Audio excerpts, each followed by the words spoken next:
mengingat-ingat lagi. Ini aku buka lagi catatan kalkulus satunya. Oke, kalau sudah tidak ada yang ditanyakan lagi, kita lanjutkan ke halaman selanjutnya.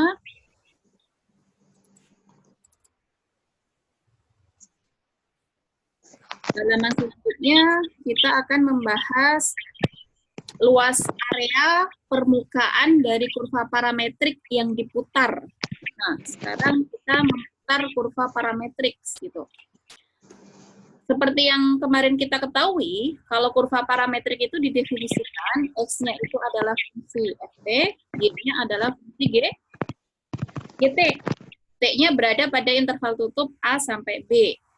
Nah, kemudian dia dibilang kalau misalnya kurva parametrik itu merupakan lintasan yang dilalui oleh suatu partikel dari titik A dan berakhir pergerakannya itu di titik B, ketika si kurva parametrik itu kita putar terhadap sumbu koordinat, maka nanti akan menghasilkan dua kemungkinan. Yang pertama, coba perhatikan syarat yang ada di dalam kurung ini. Ketika Y-nya lebih besar dari sama dengan 0, maka kita bisa memutar terhadap sumbu X. Kayak itu.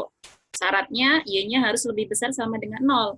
Kemudian hasil perputaran itu nanti akan menghasilkan suatu permukaan. Nah, kita akan menghitung luas permukaan itu. Luas permukaan itu dia dinotasikan kayak gini. S sama dengan integral dari batasnya tadi, A sampai B, kalau diputar terhadap sumbu X, ini dikalikan dengan 2pi Y. Kemudian ini akar dari, apa tadi ini? Ini akar dari ds-nya tadi. Nah gitu ya. Berarti S itu adalah integral A sampai B. Kalau diputar terhadap sumbu X, itu di sini dikalikan dengan 2pi Y dikalikan dengan ds-nya tadi. Kemudian, kalau diputar terhadap sumbu Y, syaratnya kita bisa memutar terhadap sumbu Y, itu X-nya harus positif. Nah, kalau diputar terhadap sumbu Y, nanti luas permukaannya itu di sininya dikalikan dengan 2pi X. Bedakan ya, kalau diputar terhadap sumbu X, berarti di sini 2pi Y. Kalau diputar terhadap sumbu Y, berarti di sini 2pi X. Akar dari ds-nya. Ini ds-nya, akar dari dx per dt kuadrat ditambah dy per dt kuadrat. Kayak itu. Oke, langsung saja kita aplikasikan ke contoh 1.6.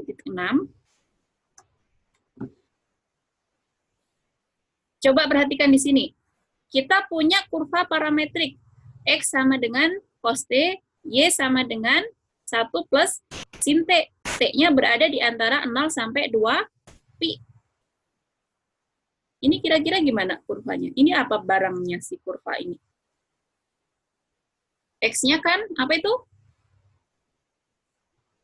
Cos T. Y-nya sama dengan 1 plus sin T. T-nya berada di mana?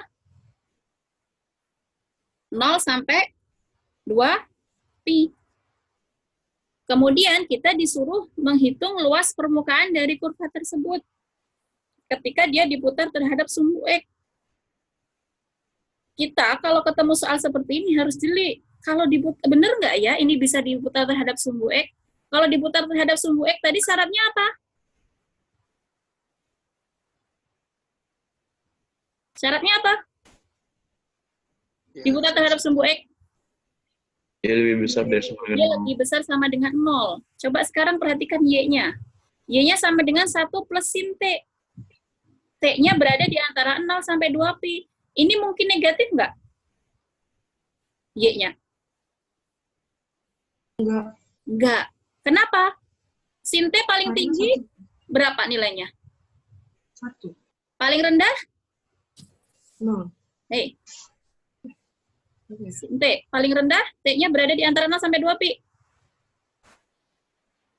Sin T paling rendah berapa? Min 1. Berarti Y-nya paling rendah kan sin T tadi min 1. Berarti 1 dikurangi 1? 0 kan? Kalau paling tingginya 1 berarti mungkin nggak ini negatif? Nggak mungkin kan? Berarti ini Y-nya positif, lebih besar sama dengan 0. Berarti, oh iya, berarti ini oke, bisa diputar terhadap sumbu X. Kayak gitu. Nah, kemudian langkah selanjutnya, langsung saja aplikasikan ke sini. Tapi, biar kita bisa mendapatkan gambaran geometrinya, ini itu kalau kita gambar kurvanya kayak gimana sih? Kira-kira gimana? Kalau kurva parametriknya gimana ini? Coba cari hubungan antara persamaan kartesiusnya. Dari ini apa? Bisa kan kemarin udah ngerjain tugasnya kan? Ini Y min 1 sama saja dengan siapa? Sin T. Sin T. Berarti persamaan parametrik persamaan kartesiusnya gimana?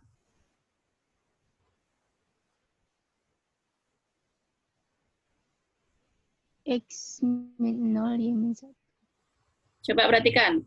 Kuadrat.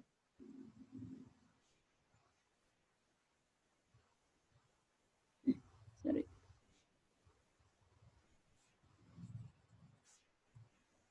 Kita punya sifat trigonometri apa? Cos kuadrat T ditambah sin kuadrat T itu sama dengan 1. 1. Nah, cos ini punyanya siapa? Sama saja dengan X kuadrat gitu kan? Sinnya punya siapa? Y min 1. Berarti Y min 1 kuadrat sama dengan 1. Nah, ini persamaan kartesiusnya. Ini berarti apa? Ini apa secara geometri? Lingkaran. Dengan pusat 0,1. 0,1. Kemudian jari-jarinya? Jari-jari 1. Jari-jarinya 1. Berarti kalau kita gambar, gimana ini? Bentuknya gimana?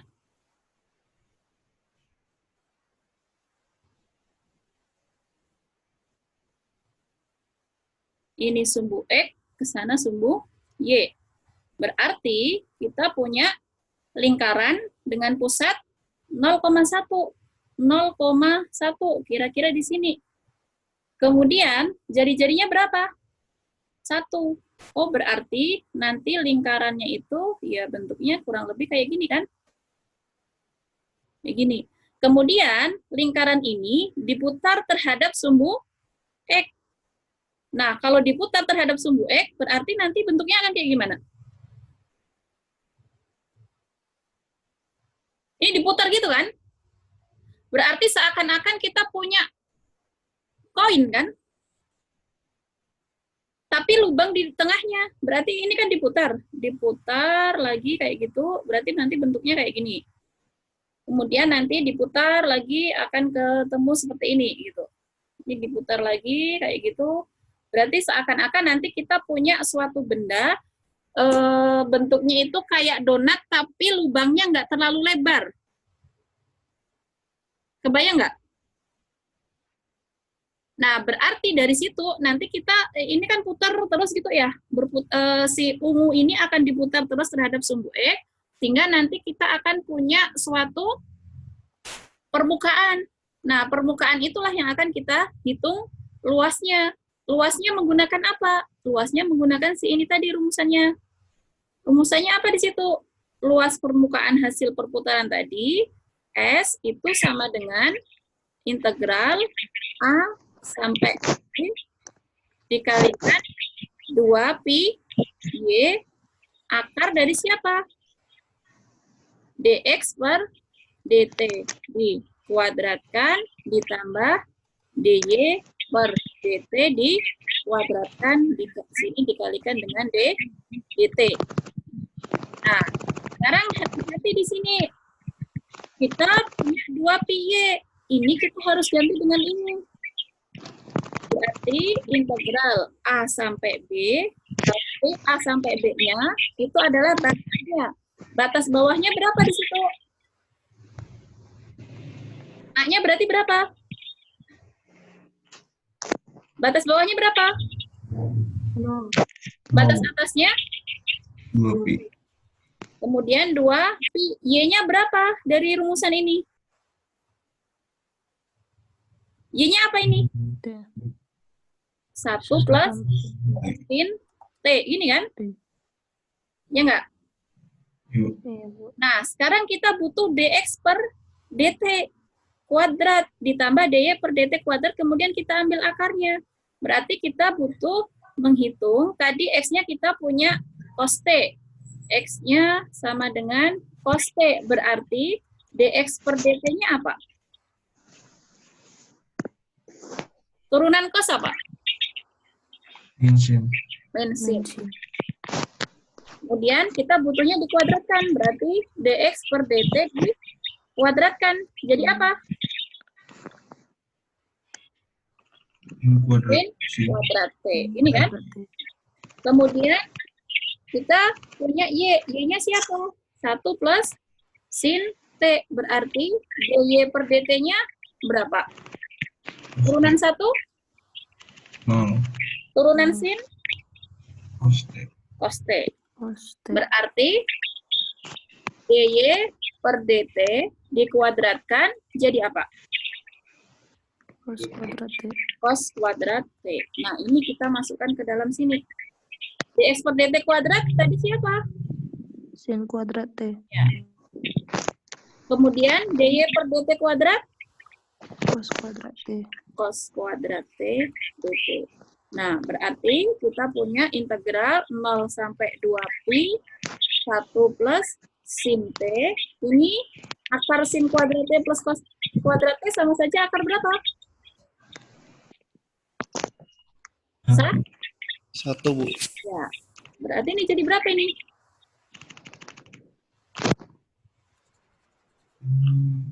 0 sampai 2 pi 1 plus d d.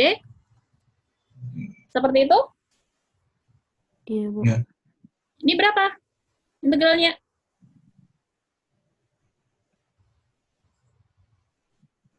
Integral 1 dt apa? T. Integral sin? Min cos. Min cos T.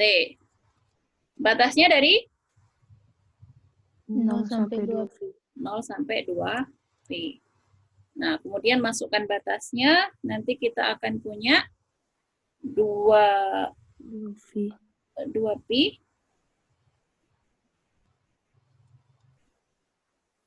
Seperti itu. Sorry.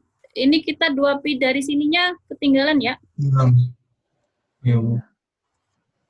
Saya keluarkan di sini. Ke sini, itu 2 pi. Berarti di sini ada 2 pi dari situ. Kemudian ini 2 pi dikurangi dengan cos 2 pi berapa? 2. 0. Min 1. Sah? 1. 1, Bu. 1. Kemudian dikurangi dengan batas bawahnya. 0. 0 min 1.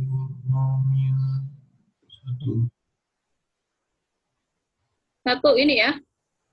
Ya. Berarti ini habis kan jadinya. Jadi 4 pi kuadrat. Ini adalah luas permukaan dari contoh 1.6. Seperti itu. Silahkan kalau ada yang ditanyakan.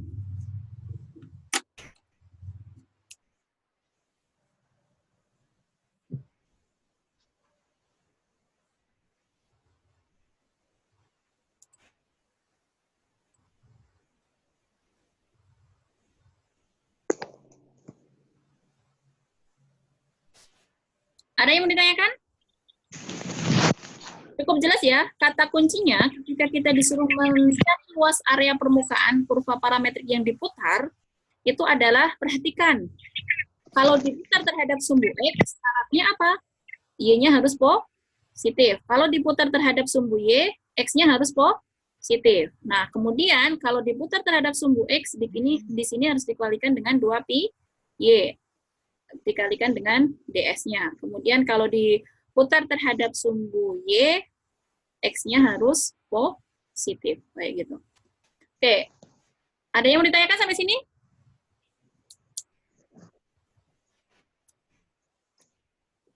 Kalau tidak ada, untuk yang slide ini tinggal latihan. Silakan dicoba. Di situ cukup banyak latihannya.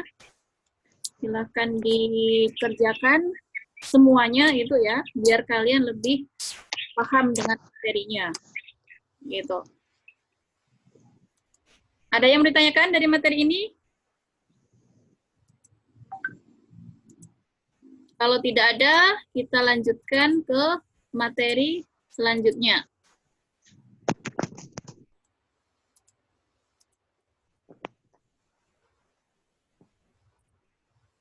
Oke, silahkan absen dulu.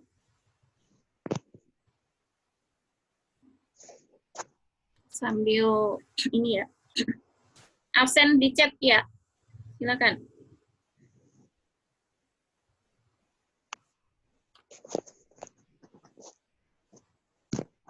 Sekarang ada 35 orang, tadi 33. Yang 2 belum terabsen di ini. Ya Pak, nanti coba dikonfirmasi.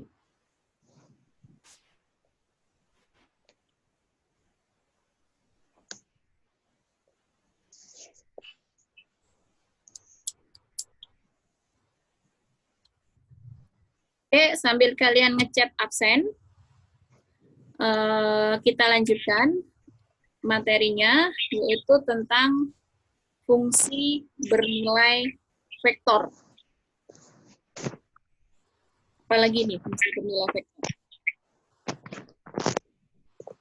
Nah, dari beberapa materi yang kita pelajari kemarin, kita sudah belajar tentang vektor. Kemudian kita juga sudah belajar koordinat ruang atau R3.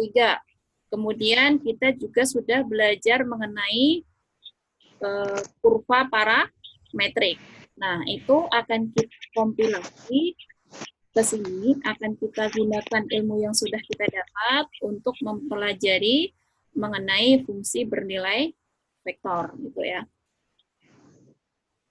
Nah, apa itu fungsi bernilai vektor?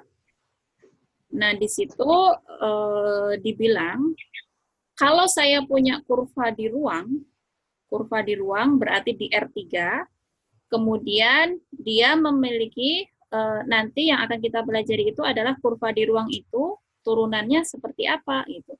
Nah, sebelum ke arah sini, kita perhatikan dulu, kalau kita punya suatu partikel, dan partikel itu bergerak selama selang waktu tertentu, waktu ini dinotasikan dengan parameter T.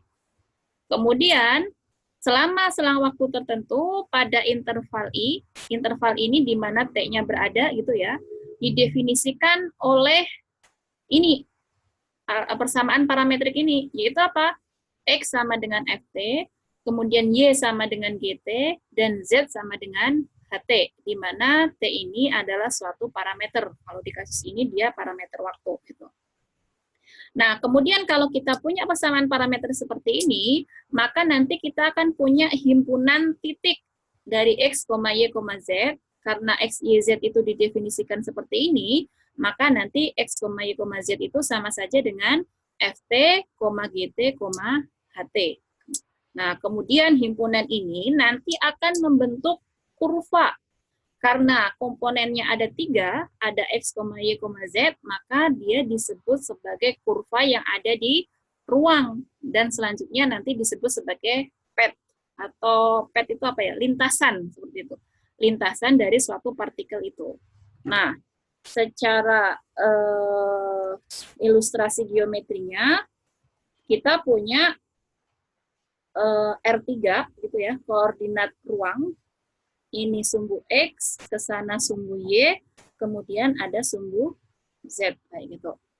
Nah, kemudian, tadi saya punya himpunan titik X, Y, Z itu membentuk kurva di ruang. Misalnya, kurva di ruang itu bentuknya kayak gini nih. Nah, Ini adalah lintasan partikel yang dimulai dari T kecil ke T besar. Dan perjalanannya ke arah sana. Misalnya, perjalanannya kayak gini. Nah, kemudian kurva di ruang ini, dia disebut sebagai lintasan. Nah, dia himpunan titik dari X, Y, Z. Misalnya, saya secara acak punya titik yang ada di sini nih. Ini itu adalah titik X, Y, Z. Nah, X, Y, Z, karena X-nya tadi didefinisikan kayak gini, berarti X-nya bisa ganti dengan F, T, kemudian Y-nya kita ganti dengan G, T, kemudian Z-nya kita ganti dengan H, T, kayak gini. Nah, di titik ini, nanti kita bisa menarik suatu vektor. Coba perhatikan di sini, kita punya vektor, di titik ini itu adalah titik pusatnya, dinotasikan dengan O. Dan misalnya ini tadi, saya punya notasi ini adalah titik P, P-nya itu X, Y, Z. Nah, dari titik O ke P ini nanti, kita bisa membentuk vektor ke arah sana. Vektor ini saya notasikan dengan vektor R, kayak gini. Nah, vektor R ini, dia disebut sebagai fungsi bernilai vektor. Nah, itu. Fungsi bernilai vektor ini berarti kalau saya punya titik O di situ, itu titiknya apa tadi? 0,0,0. Kemudian P-nya itu adalah,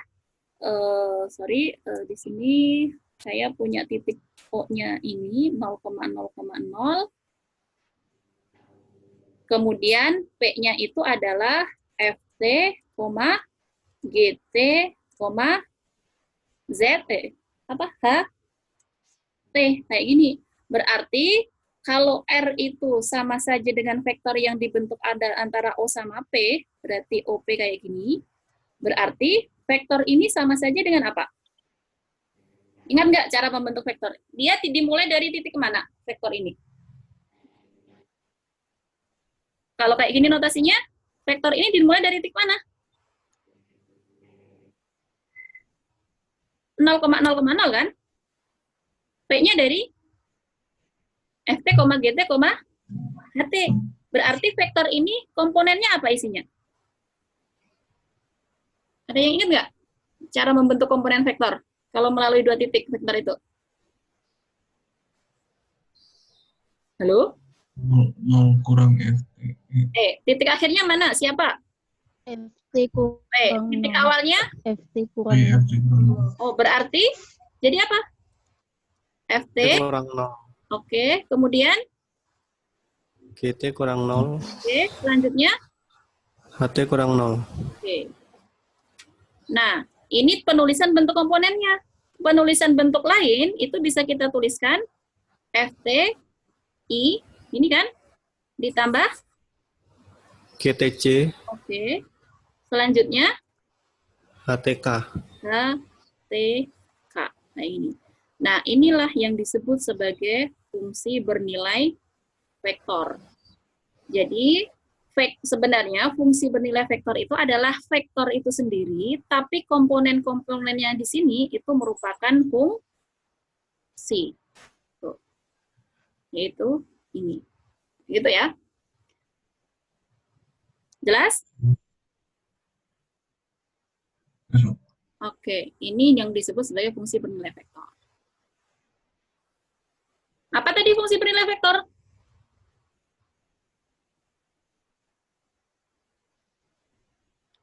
Tingkat gampangnya gini, iya vektor, tapi komponen-komponennya itu berupa fungsi.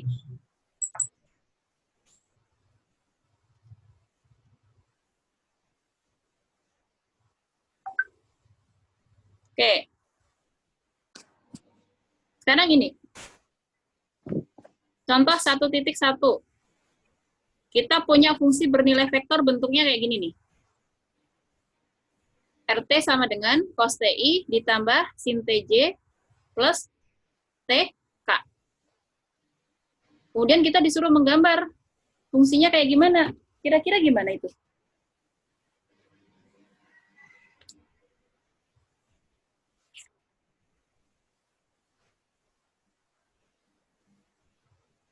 Tadi fungsi bernilai vektor itu apa sih? RT sama dengan apa tadi bentuknya? FTI FTI bagi TJ. ditambah GT TJ ditambah ATK. oke, kayak gini. Nah, tadi FT itu sama saja dengan si X kan? Kemudian Y-nya sama dengan siapa? GT. Z-nya sama dengan siapa? Hah? HT. Berarti kalau saya punya RT kayak gini, RT-nya itu adalah cos TI plus sin TJ plus TK.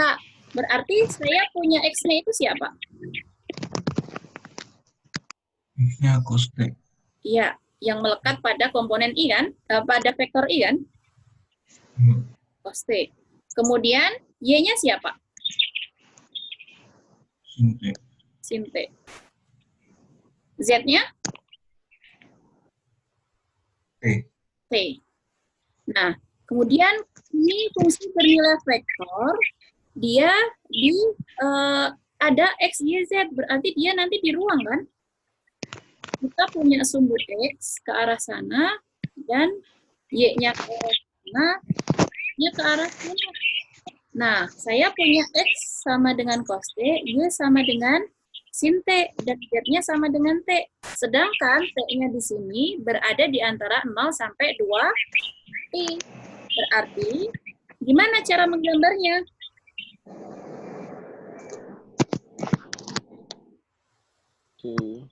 Gimana cara menggambarnya? Langsung aja. Masukin Ya, T. langsung aja gimana? Masukin T. Ini oke, kita buat koordinat R3-nya sempurna gini ya. Nah, saya punya X-nya sama dengan cos T, Y-nya sin T. Kemarin kita sudah belajar nih. Kalau saya punya XY itu berarti di bidang X ya kan? Di sini kan? Di bidang XY kayak gini. Berarti nanti saya punya hubungan nih. X kuadrat ditambah Y kuadrat. X-nya apa ini? Cos kuadrat T. Y-nya apa? Sin. Sin kuadrat T. Jadi sin kuadrat T. Ini jadi berapa? 1. 1. Berarti ini X kuadrat ditambah Y kuadrat sama dengan 1. Oh, berarti hubungan antara X sama Y itu adalah lingkaran. Dengan jari-jari berapa? 1. 1. Oke, berarti nanti dia, tapi di bidang ya, di bidang XY. Dia nanti seperti ini. Ada di sini 1, 1, min 1, min 1, kayak gini. Nah, oke, berarti kita punya kalau X kuadrat plus Y kuadrat sama dengan 1. Sekarang perhatikan, di sini kan ada sumbu T kan? Sumbu Z kan? Z-nya tuh T. T-nya dimulai dari berapa? 0. Berarti kalau X-nya itu adalah cos T, cos 0, Y-nya sin 0, Z-nya sama dengan 0, berarti dia berada di mana? Ada di sini kan? Di bidang ini kan? Iya. Nah, berarti dia kan ada lingkaran. Ini lingkaran ya? Lingkaran kayak gini. Kemudian, kayak kotak. Sebentar. Skalanya kurang oke ya ini. Oke, lingkaran. Ini lingkaran gitu aja. Oke, kayak gitu. Itu lingkaran dengan jari-jari satu. Tapi pada saat T sama dengan 0. Kemudian T-nya kan naik. Mulai dari mana? 0 sampai 2 pi. Nah, berarti kan ngaruh ke cos T, sin T. T-nya nanti juga naik. Berarti nanti kita punya pada saat T0 itu kan di sini. Dia kayak gini ya. Kayak gini. Berarti nanti dia akan jalan dari sini ke sini muter gitu. Jadi seakan-akan nanti kita punya suatu tabung yang naik di situ, P-nya kan naik terus. Nah, kemudian nanti si kurva ini, itu dia akan melingkari si tabung ini. Nah, kayak gitu kira-kira ya. Nah, kemudian si ini itu adalah tadi grafik untuk X sama dengan cos T, Y sama dengan sin T, dan Z sama dengan T. Nah, tadi di kurva ini itu adalah lintasan kurva parametrik ini. Kita disuruh menggambarkan si RT. RT tadi diambil dari mana? RT itu kita mengambil titik yang ada di yang hijau ini, berarti perwakilannya ada di sini. Ini adalah perwakilan dari titik P, X, Y, Z. Nah, R-nya ini tadi di mana? R itu adalah suatu vektor yang dibentuk dari titik pusat ke kurva parametriknya. Berarti dari sini ke situ. Ini yang disebut sama R-nya, kayak gitu. Nah, ini R-nya. Jadi, R itu adalah kurva yang dibentuk dari titik 0,0,0 ke titik yang ada di kurva parametriknya. Yang hijau ini merupakan kurva parametriknya. Seperti itu. Oke, ada yang mau ditanyakan?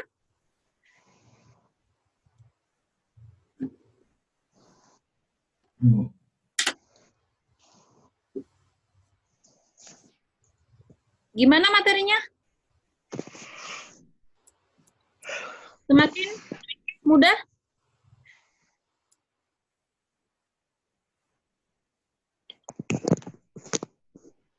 Bisa dipahami nggak?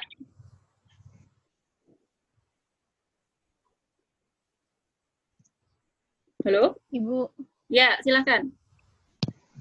itu garis yang hijau itu kita plot satu-satu apa gimana, Bu? Ya, Hasilnya plus satu-satu sebenarnya. Kayak kita, ya sama kayak tadi. Jalankan T-nya. Ini kan saya punya X-nya X, Y, Z gitu kan ya. Y. Sebenarnya secara konvensional, di sini saya punya T, X, kemudian saya punya Z, punya Z, kayak gitu. Nah, T-nya kita jalankan mulai dari mana? Ya paling mudah ambil aja sudut istimewa 0 sampai di sini misalnya pi per 2 gitu, kemudian pi, kemudian dan seterusnya gitu ya, sampai nanti 2 pi kayak gitu. Nah, kemudian nanti akan ketemu kan X-nya berapa, Y-nya berapa, Z-nya berapa, akan ketemu kurva yang hijau ini. Nah, ketemu kurva hijau ini kan sebenarnya seakan-akan saya punya lingkaran yang ditarik ke atas gitu kan, karena Z-nya itu kan sebesar T doang kan. Berarti kayak kita punya, tahu ini, kalau bolpen zaman dulu yang per, tahu per nggak sih kalian? Apa ya bahasa ininya per itu?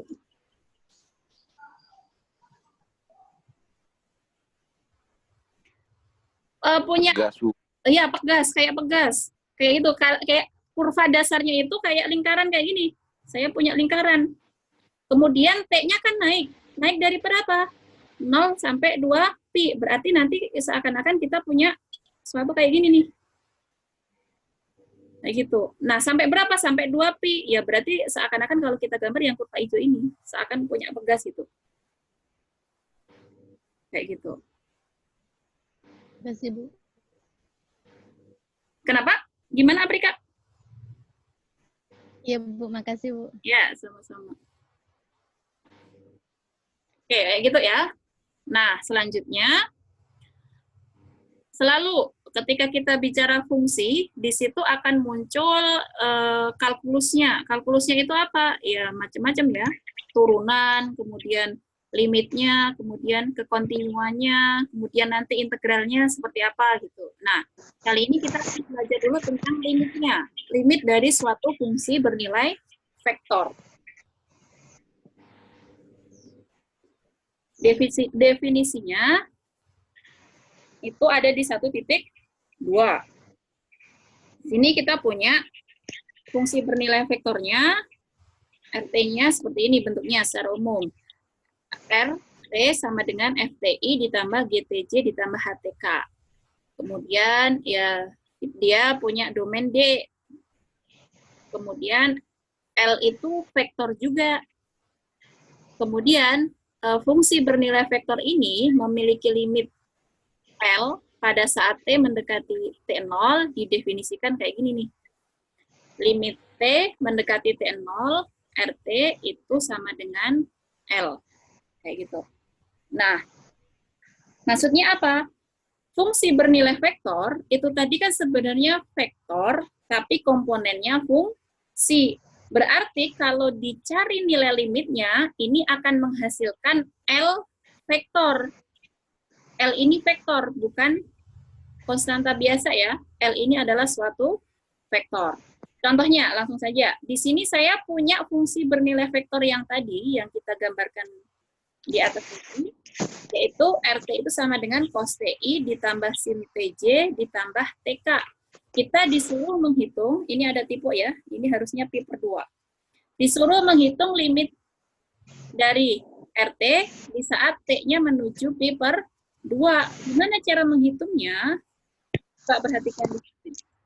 Kita diminta menghitung T menuju pi per 2 dari RT. RT-nya kita langsung ganti dengan ini. Berarti dari apa ini? Cos TI ditambah sin TJ ditambah TK. Kayak gini. Nah, kemudian gimana cara menghitungnya? Cara menghitungnya, ini limitnya ini masuk ke masing-masing vektor di sini. Berarti ini akan sama saja dengan limit T menuju pi per 2 dari cos TI ditambah dengan limit T menuju pi per 2 dari sin TJ ditambah dengan limit T menuju pi per 2 dari TK kayak ini. Nah, kemudian di sini kalau kita perhatikan IJK ini kan vektor satuan, berarti sama saja nanti kita menghitung limit T menuju pi per 2 dari cos T pada komponen I ditambah limit T menuju pi per 2 sin T di sini komponen J ditambah dengan limit T menuju pi per 2 T di sini K. Kayak ini. Nah, baru gimana cara menghitung limit ini? Menghitung limit ini sama kayak menghitung limit biasanya. Berarti, perhatikan di sini, limit T menuju pi per 2 dari cos T berapa? Berapa? Cos pi per 2 berapa? 1. 1. Berarti ini 1. I. Kok pi per 2 sih? Oh ya, 1. I. Kemudian ditambah limit T menuju pi per 2 dari sin T. Sin pi per 2 berapa? Cos pi per 2 masa 1 sih? 0, Bu. 0, Bu. Kemudian limit T menuju pi per 2 dari sin T? 1, Bu. 1. C. Ditambah limit T menuju pi per 2 dari T? Pi Pi per 2. itu sendiri. Jangan lupa komponennya. Nah, berarti di sini limit dari RT itu hasilnya 0I ditambah 1J ditambah pi per 2K. Atau bisa langsung kita tuliskan di sini J ditambah pi per 2K. Kayak gitu. Paham? Enggak.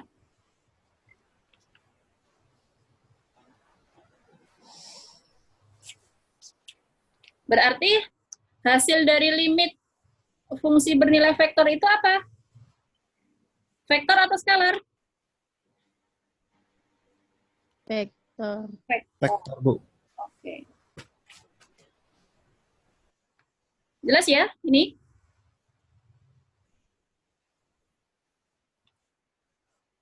Kalau tidak ada yang ditanyakan, kita lanjutkan ke halaman selanjutnya.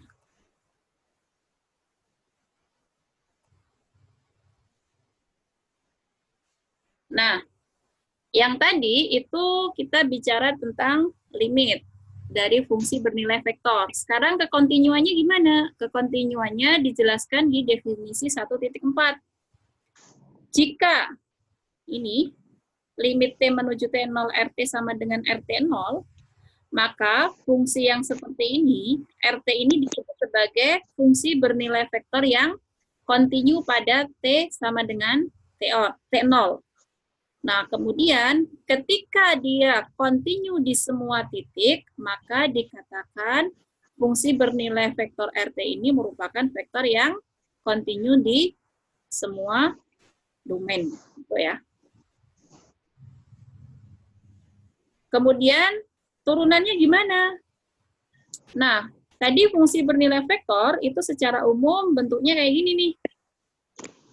Kemudian gimana saya mau menghitung turunan dari RT ini? Berarti saya harus mendapatkan R aksen T-nya kan? R aksen T itu sama saja dengan DR per DT. Itu berarti sama saja saya menghitung limit ketika delta T menuju 0 dari RT seperti ini. Nah, ketika kita uraikan, nanti kita akan punya yang ruas paling kanan dari 1.2, yaitu R aksen itu sama dengan DF per DTI ditambah DG per DTJ ditambah DH per DTK. Jadi masing-masing komponen fungsi dari IJK itu nanti diturunkan terhadap T seperti ini, sehingga hasil turunan dari fungsi bernilai vektor itu nanti juga akan berbentuk vektor kayak gitu. Itu ya, di mana komponennya itu adalah turunan dari masing-masing fungsinya kayak gitu. Nah, kemudian kita dapat turunan dari R yaitu DR per DT. Nah, DR per DT ini dia disebut sebagai kecepatan dari vektor, kecepatan dari vektor. Jadi turunan pertama itu dinotasikan sebagai kecepatan, dinotasikan dengan V ini. V-nya ini V-table, berarti vektor ya. Vektor V itu merupakan vektor kecepatan dari RT, yaitu DR per DT. Kemudian lajunya gimana? Laju itu dihitung dari panjang vektor kecepatannya, yaitu dinotasikan, notasi panjang vektor itu adalah pagar 2 kayak gini, V, seperti itu. Nah, kemudian percepatan itu apa? Kalau di fisika, percepatan itu adalah turunan kedua. Ini bukan turunan kedua dari kecepatan ya, turunan kedua dari si R-nya, posisinya. Nah, berarti nanti kita punya A itu adalah dV per dt sama dengan d kuadrat R per dt kuadrat. Kemudian vektor satuannya apa? Vektor satuannya itu adalah vektor satuan kecepatan, yaitu V dibagi dengan panjang V, yang itu nanti akan menjadi arah pergerakan. Ini adalah vektor satuan kecepatan, kayak gitu, yang akan menjadi arah pergerakan dari partikel. Oke, coba perhatikan di sini, di contoh 1.7. Contoh 1.7, kita punya RT-nya apa itu?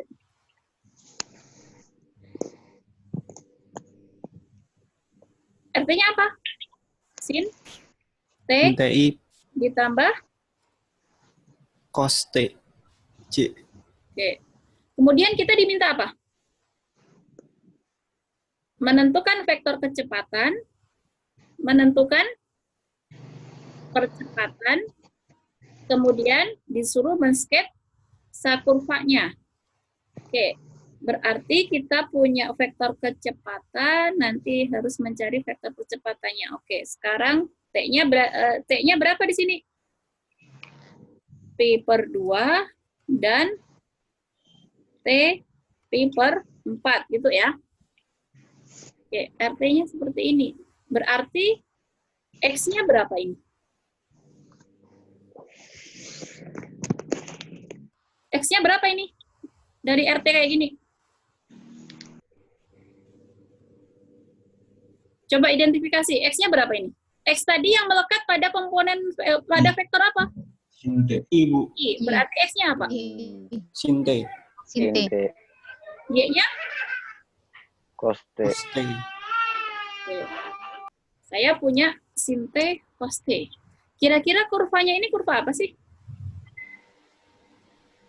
Lingkaran, Bu. Lingkaran. Lingkaran. Jari-jarinya berapa? 1. 1. Pusatnya? 0,1. 0,0. 0,0. 0,0. Karena di sini kita punya apa? X kuadrat ditambah Y kuadrat sama saja dengan sin kuadrat T ditambah cos kuadrat T sama dengan 1. Berarti X kuadrat plus Y kuadrat sama dengan 1. Ini adalah lingkaran, jari-jarinya 1, pusatnya 0,0. Oke. Nol. Kalau kita gambar kurvanya, kira-kira gambarnya gimana? Sini deh.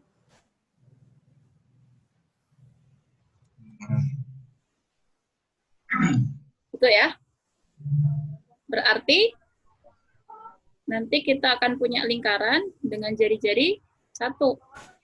Mungkin kayak gini. Seperti ini. Nah, kemudian kita diminta apa ini? Vektor kecepatan. Vektor kecepatan tadi apa? Vektor kecepatan tadi apa? Turunan Turunan dari dari R. posisi. Ya, dari posisi R per dt, gini kan? Berarti turunan dari R-nya siapa? Sin TI ditambah cos TJ, gini kan? Nah, ini sama saja masuk ke masing-masing. D sin T per D TI ditambah D cos D T cos per DT. DTJ. Turunan sin apa? Cos Cos. Cos. Ditambah turunan cos min sin. sin sin. Nah, ini vektor kecepatannya. Sekarang kita diminta untuk selain vektor kecepatan apa? Vektor percepatan. Vektor percepatan itu apa notasinya? A. A. A. Itu apa? Turunan kedua. Turunan Turunan kedua kedua. dari Posisi. posisi kan? Sama saja dengan turunan pertama dari Turunan pertama.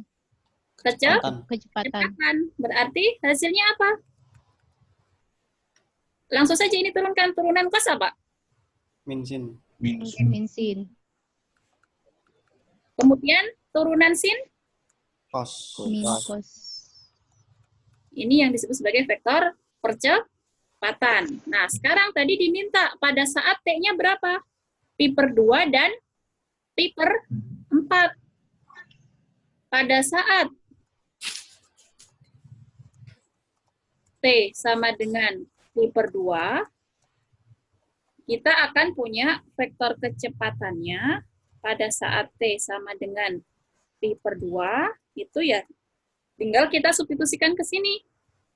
Berarti cos Pi per 2i dikurangi dengan sin Pi per 2j. Berapa ini? Cos Pi per 2 berapa? 0. 0. Kemudian sin Pi per 2 berapa? 1. Berarti ini min 1j. Berarti ini tinggal siapa vektor kecepatannya? Min j. Ini aja kan? Ya nggak? Ya. Nah, sekarang percepatannya pada saat T-nya sama dengan Pi per 2. Berapa ini? Min Pi per 2i. Min cos Pi per 2j. Sama dengan berapa ini? Min i. Gini kan? Cos Pi per 2, 0. Berarti kan tinggal ini doang kan? Ya. Ya. Nah, sekarang untuk yang kedua, pada saat T berapa tadi? Pi per 4. Pada saat T sama dengan Pi per 4. Berarti saya punya vektor kecepatannya. Pada saat T sama dengan Pi per 4. Berarti sama dengan berapa ini? cos pi per 4i dikurangi sin pi per 4j. Berapa itu? Cos pi per 4 berapa? Pi per 4 itu Setengah berapa? akar 3, Bu. Pi per 4 itu berapa? Setengah akar 2, Bu. 45 kan? Cosnya berarti setengah akar 2i dikurangi dengan sin 4 per sin pi per 4 berapa? Setengah akar Sama 2 kan? juga. Setengah akar 2 juga. Oke.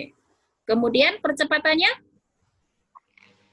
pada saat T sama dengan pi per 4 jadi berapa? Min Sin pi per pi 4 per 4i min cos cos pi per 4 pi per J. 4 Sama dengan berapa? Oh, setengah akar 2. Min setengah akar 2i min setengah akar 2J. Nah, J. kenapa? Ada yang salah? Enggak ya? Nah, sekarang coba perhatikan. Tadi kan kurvanya kita baru tahu nih, oh ini lingkaran kayak gini. Kita belum tahu arahnya kayak gimana. Nah, cara menentukan arahnya kira-kira gimana?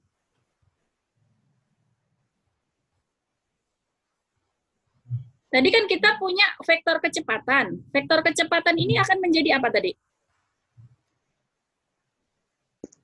Arah pergerakan. Gerakan. Nah, pada saat T sama dengan pi per 2, tadi saya punya vektor kecepatannya ini. Nah, pada saat T sama dengan pi per 2, berarti saya akan menghasilkan X-nya berapa kalau X-nya seperti ini?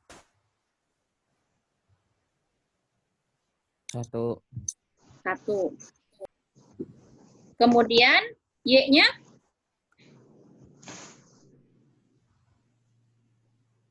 Y-nya berapa? Y-nya berapa? Bisa. 0 Cos pi per 2? 0. 0. 0 Berarti dari sini kita punya titik 1,0. 1,0 posisinya di mana? Di sini kan? Iya.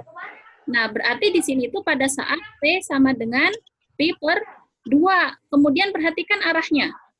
Arahnya dia menghasilkan vektornya V itu adalah min J. Min J. J ini komponen siapa? Y.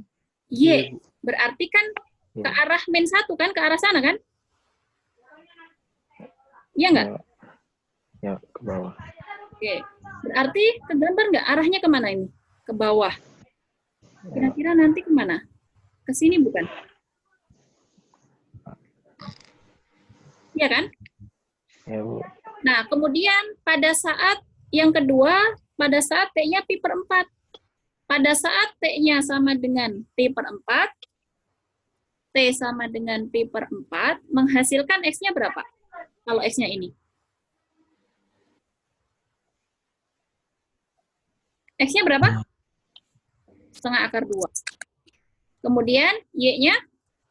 Setengah akar Akar 2. Setengah akar 2. Setengah akar 2, setengah akar 2 di mana?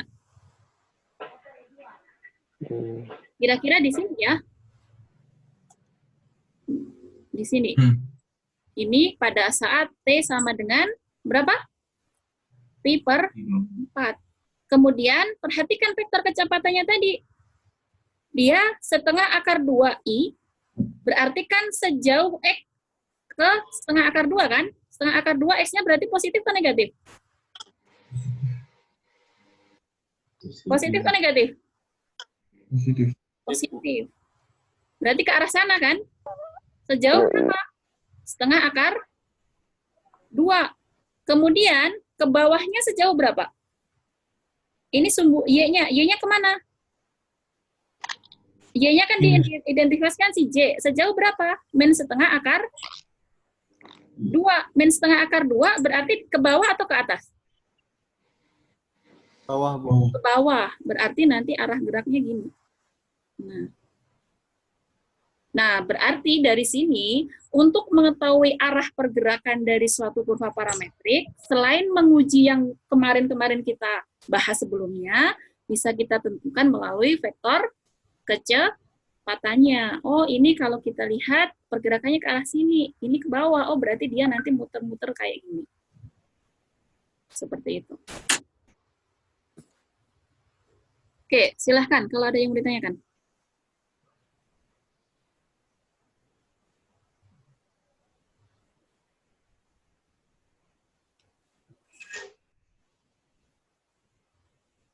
Jelas? iya. Oke. Kalau tidak ada yang mau ditanyakan, kita lanjutkan ke halaman selanjutnya. Halaman 4.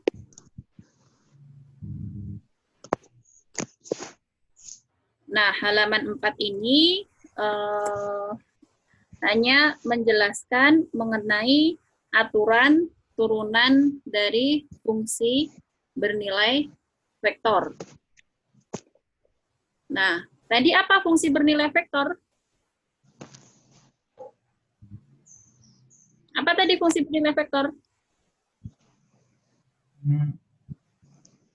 Cara mengingat yang paling mudah apa?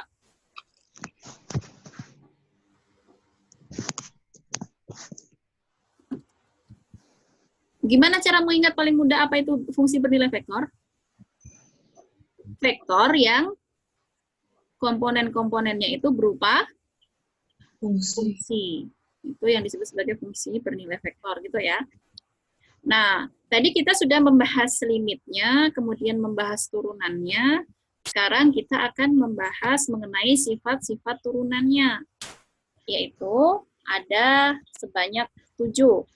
Kalau saya punya vektor secara umum, C ini vektor ya.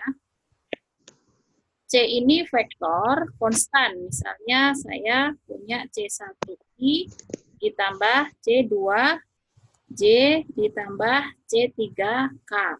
Berarti turunan C terhadap T, DC terhadap DT, itu sama saja dengan apa? DC1 per DTI ditambah dengan DC2 per DTJ ditambah DC3 per DTK. C1 tadi konstan. Turunan dari konstan apa? Turunan konstan itu apa? 0. Berarti ini 0I. Yang di sini? Turunan C2 terhadap ini 0 juga kan? Ditambah ini 0. Nah, berarti 0, turunan DC terhadap DT itu adalah vektor 0. Ini adalah 0 ini vektor ya. Tebal 0-nya. Kemudian, kalau saya punya fungsi bernilai vektor U, kayak gini, ini kemudian saya kalikan dengan konstanta, standar ya, konstantanya bisa keluar dikalikan dengan turunan dari U-nya, gitu. Kemudian kalau saya punya suatu fungsi, saya kalikan dengan vektor fungsi bernilai vektor U, maka akan memenuhi ini. Kemudian yang ketiga, turunan dari penjumlahan dua fungsi bernilai vektor itu sama saja dengan kalau diturunkan itu nanti sama saja dengan turunan dari U ditambah dengan turunan dari V, gitu. Kemudian pengurangannya juga seperti ini, perkaliannya berlaku juga kalau ini fungsi bernilai vektor U dikalikan dengan fungsi bernilai vektor V, maka turunan U kali V itu sama saja dengan U aksen T didotkan dengan V aksen U aksen T dot V T ditambah UT dot V aksen T. Ingat ya, di sini bukan perkalian biasa, ini dot product kayak ini. Ini dot product. Nah, kemudian kalau U cross V di sini, D per DT dari U cross V itu akan memenuhi sifat ini juga. Ini cross product, bukan perkalian biasa. Kemudian kalau UFT, fungsi bernilai vektor UVT itu nanti sama saja dengan ini sifatnya. Ada 7 kayak gitu. Nah, kemudian ada sifat tambahan di sini. Kalau saya punya R itu adalah fungsi bernilai vektor, ini harusnya R tebal gitu ya, vektor. Dia dapat diturunkan terhadap T dan panjangnya konstan, yaitu panjang dari R itu konstan, kayak gini, maka akan memenuhi sifat ini. R didotkan dengan dr per dt-nya sama dengan 0. Ini sifat yang tambahannya, kayak gitu. Oke, ini ada 7 sifat dan 1 sifat tambahan yang harus kalian kenali mengenai turunan dari fungsi bernilai vektor. Yang perlu diperhatikan, di sini nolnya itu bukan 0 biasa, ini 0 vektor. Kemudian di sini itu bukan penjumlahan pengurangan biasa, tadi penjumlahan pengurangan vektor gitu ya. Kemudian ini bukan perkalian biasa, tapi ini dot product dari 2 vektor, yang di sini cross product dari 2 vektor. Ini adalah sifat-sifat turunan dari fungsi bernilai vektor. Oke, silahkan kalau ada yang mau ditanyakan.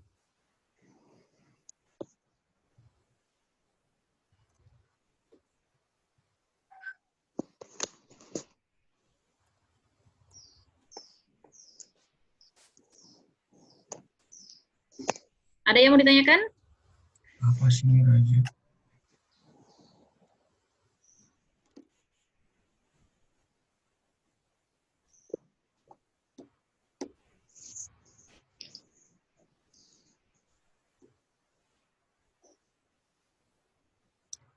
Ada yang mau ditanyakan nggak dari materi yang kita bahas? Enggak, Bu. Enggak. Cukup jelas? Ya, Bu. Nah, di sini ada latihan mengenai materi pertemuan ke-10 ini. Jangan lupa untuk latihan gimana cara mengerjakan soal-soal seperti ini. Biar kalian terlatih untuk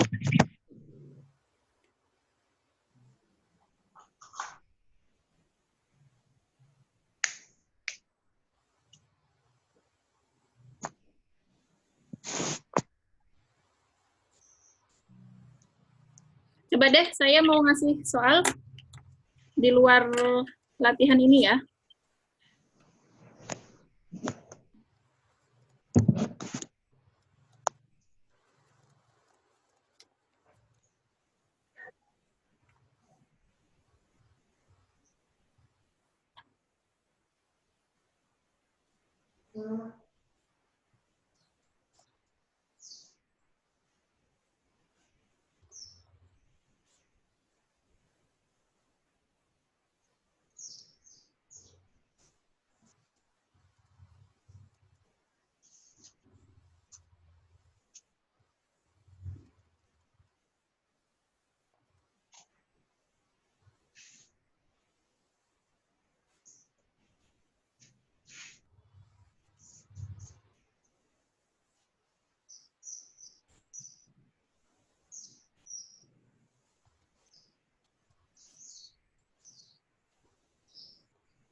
Coba ini, yang poin A.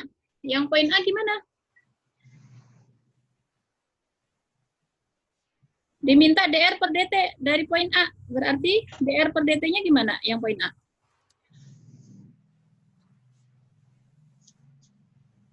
Gimana?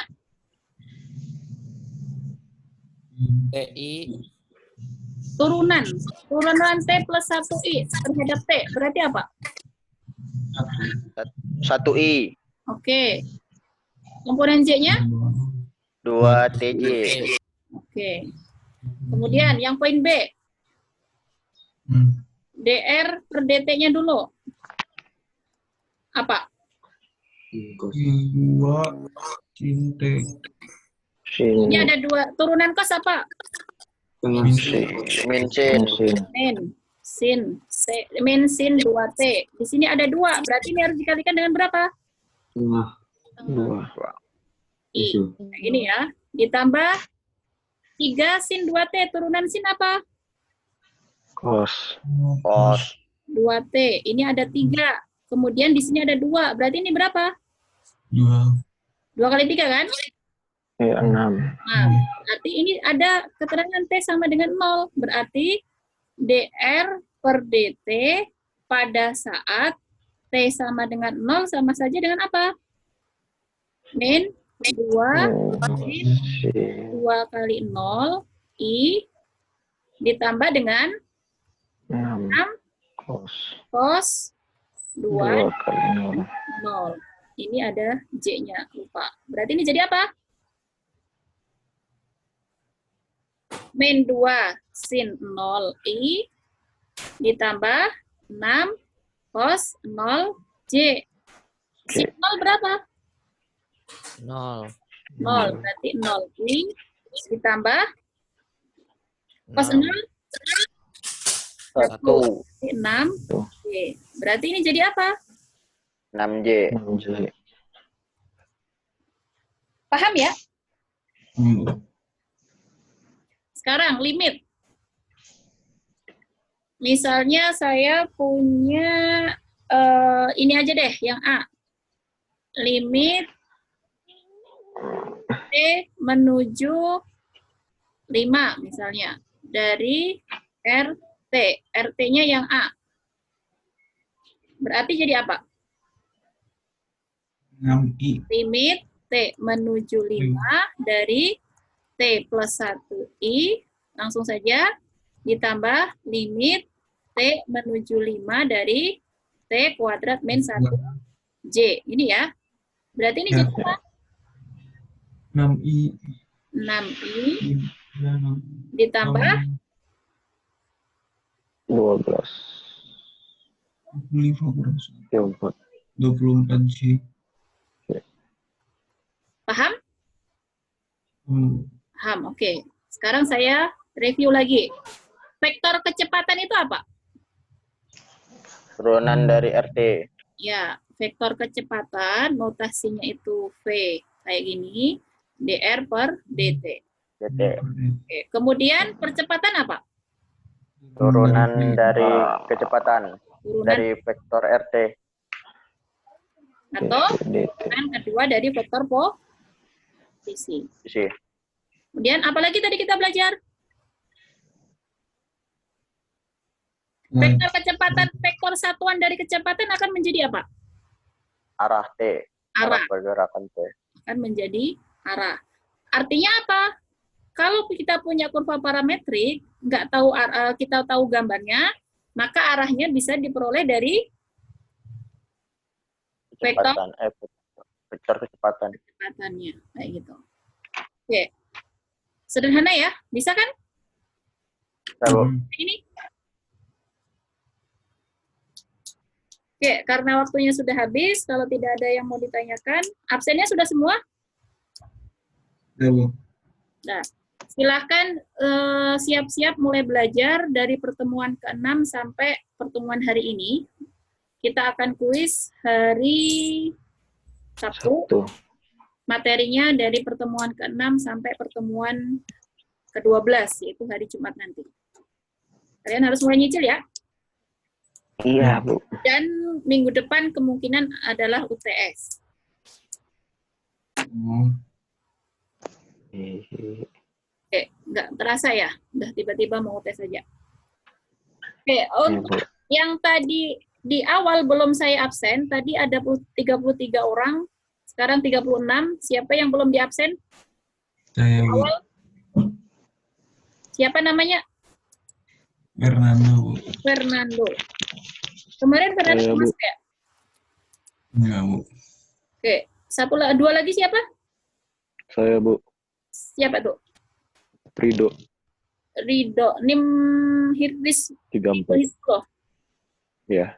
Ada lagi satu lagi? Satu lagi siapa?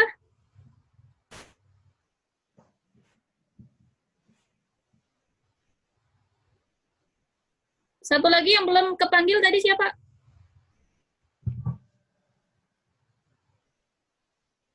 Oke, nggak ada ya. Oke, kalau sudah tidak ada lagi, saya akhiri sampai di sini dulu ya. Kita lanjutkan hari Kamis dengan materi yang selanjutnya. Materinya itu hanya sampai hari Jumat. Kemudian hari Jumat itu kita pertemuan ke-12 ya, kerasa. Kemudian nanti pertemuan ke-13 sama 14-nya itu adalah tinggal review. Kayak gitu. Jadi nggak kerasa minggu depan kita UTS. Oke, saya rasa cukup dari saya. Kita akhiri sampai di sini. Terima kasih semuanya. Assalamualaikum warahmatullahi wabarakatuh. Waalaikumsalam.